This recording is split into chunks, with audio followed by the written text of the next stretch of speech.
Segunda Crônicas, capítulo 15, diz assim: Veio o Espírito de Deus sobre Azarias, o filho de Obed. Este saiu ao encontro de Asa e lhe disse: Ouve-me, Asa, e todo Judá e Benjamim. O Senhor está convosco enquanto vós estáis com ele. Se o buscardes, ele se deixará achar. Porém, se o deixardes, vos deixará.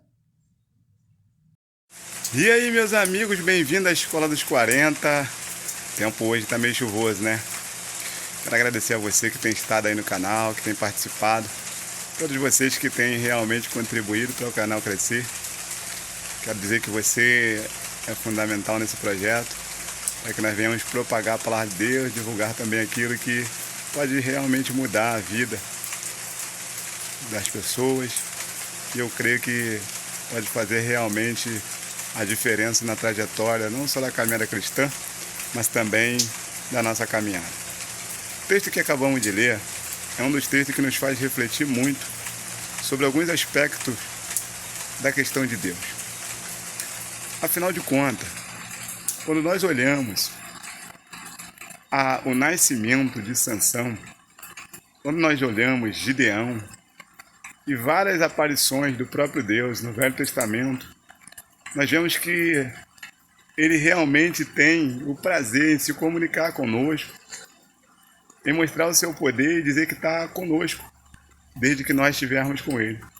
Esse texto que acabamos de ler é um alerta. A Bíblia diz que Deus fala um alerta no meio do seu povo e diz o seguinte, que eu estou contigo enquanto tu estiver comigo.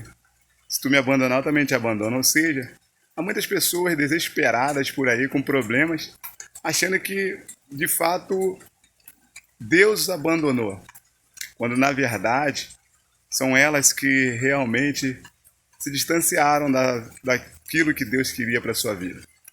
Deus, na verdade, não abandona ninguém. O que Ele mais faz é ser o nosso companheiro, ser aquele que realmente está conosco todo o tempo.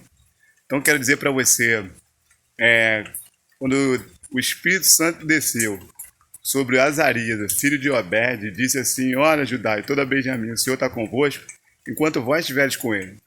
Se vós deixar, ou seja, se vocês deixarem ele, ele também vai deixar. É condicional.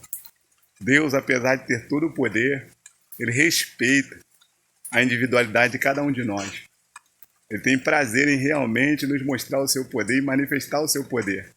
Mas ele não pode ultrapassar limites. Um dos limites que ele não ultrapassa é aquilo que ele mesmo criou, chamado livre-arbítrio. Já parou para pensar nisso? Que muitas das coisas que nós fazemos ou deixamos de realizar para Deus e achamos que poderia ser diferente, está ligado diretamente ao livre-arbítrio, porque a nossa vontade ela sempre prevalece, seja em qualquer circunstância. Porque existe a vontade absoluta de Deus, a vontade permissiva e a vontade soberana de Deus. Há muitas pessoas que não entendem isso aí e fazem uma mistura muito grande. E aí começa a ver os conflitos. Por quê? Porque se tu faz mistura na vontade de Deus, você acha que tudo Deus tem que intervir. Se deu errado é porque Ele quis. Você nunca coloca a responsabilidade no próprio ser humano, quando ele, de fato, é o responsável de escrever a sua própria história. A Bíblia diz que Deus tem um prazer na vitória do seu povo. Mas nesse texto que acabamos de ler, nós vemos que Deus deixa aberto para nós a escolha. Ele vai estar conosco. Ele disse na sua palavra: Eis que eu estou convosco todos os dias, até a consumação dos séculos. Porém, essa estar conosco não é de qualquer maneira. Não é estar simplesmente porque você levantou a mão para Cristo e disse que é crente e agora Ele vai estar contigo em qualquer coisa. Dependendo do que você fizer, de certo ou de errado, Ele vai estar contigo. Não. O amor dele é incondicional, isso não muda. Mas Ele estar contigo é igual Deus falou para Moisés. Moisés, eu não vou com esse povo. Por quê? Porque esse povo é um povo rebelde. Quando Moisés viu que Deus não ia, ele apelou para o sentimento da obediência e do amor que ele tinha para Deus, para com Deus. A Bíblia diz que Moisés fala assim: Senhor, se tu não for conosco, não nos faça sair daqui não. O que ele queria dizer com isso? O povo realmente está desconcertado. O povo está fora daquilo que o Senhor quer. E eu sei que se o Senhor for conosco, ainda há condições de consertar e ter vitória no caminho. Mas se esse povo não tiver a tua companhia, o caos está instalado e não tem mais como mudar a história.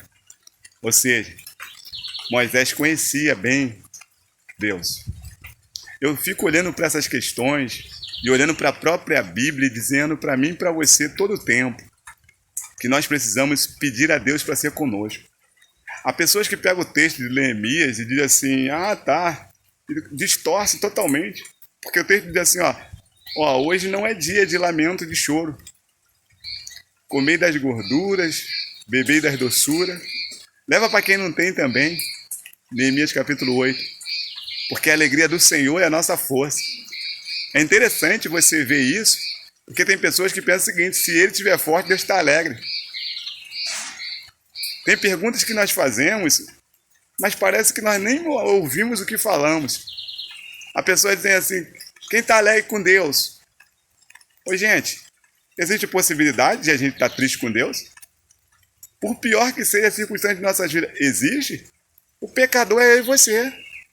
A divindade, o santo, o todo-poderoso é Deus. Se der certo, a Deus seja a glória. Se der errado as coisas, a Deus seja a glória. A Bíblia diz que nós não teríamos nem a capacidade de estarmos vivos se Deus de fato olhasse para nós e não fosse a misericórdia dele. E muitas pessoas ainda acham o seguinte, não, Deus vai estar comigo independente das circunstâncias. Não vai estar. Se tua vida está de comum acordo com a sua palavra, ele vai estar contigo. Se não tiver, é como diz o texto. Eu estou contigo enquanto tu estivesse comigo, ou seja, obedecendo a minha palavra. Saul, ele pensou que Deus estaria com ele também, de qualquer jeito. Só que quando Deus fala assim para ele, pela vida de Samuel, tem o Senhor mais presente em sacrifício do que se obedeça a sua palavra? Porque é melhor obedecer do que sacrificar. Quando ele ouviu essa palavra de Deus, ele realmente entendeu que Deus não ia com ele. Quando Samuel virou para ele e falou, Deus rasgou o teu reino, meu filho. Não tem condições mais de Deus andar com você. Há pessoas no tempo presente agora que não é que eles pecaram. Eles deliberadamente estão vivendo o pecado. Já aceitaram a Cristo, já vieram, já participaram do corpo de Cristo, já foram da igreja. Mas e aí? Eu estou contigo? Enquanto tu estiver comigo, tu me abandonar, eu também te abandono. Deus é assim, querido. Não é porque ele é Deus mau, ao contrário, é pelo amor dele incondicional. A Bíblia diz que ele não pode negar a si mesmo. A santidade de Deus não faz pacto com o pecado. Então, querido, no dia de hoje, saiba, Deus vai estar contigo todo momento, desde que você atente para quem ele é, fazer aquilo que realmente é necessário para o crescimento da sua vida espiritual e do caminhar com ele. Que Deus te abençoe, querido, que Deus te fortaleça. Divulgue essa ideia, participe do canal, clica aí, se inscreva. Vem conosco nessa jornada. Que Deus abençoe.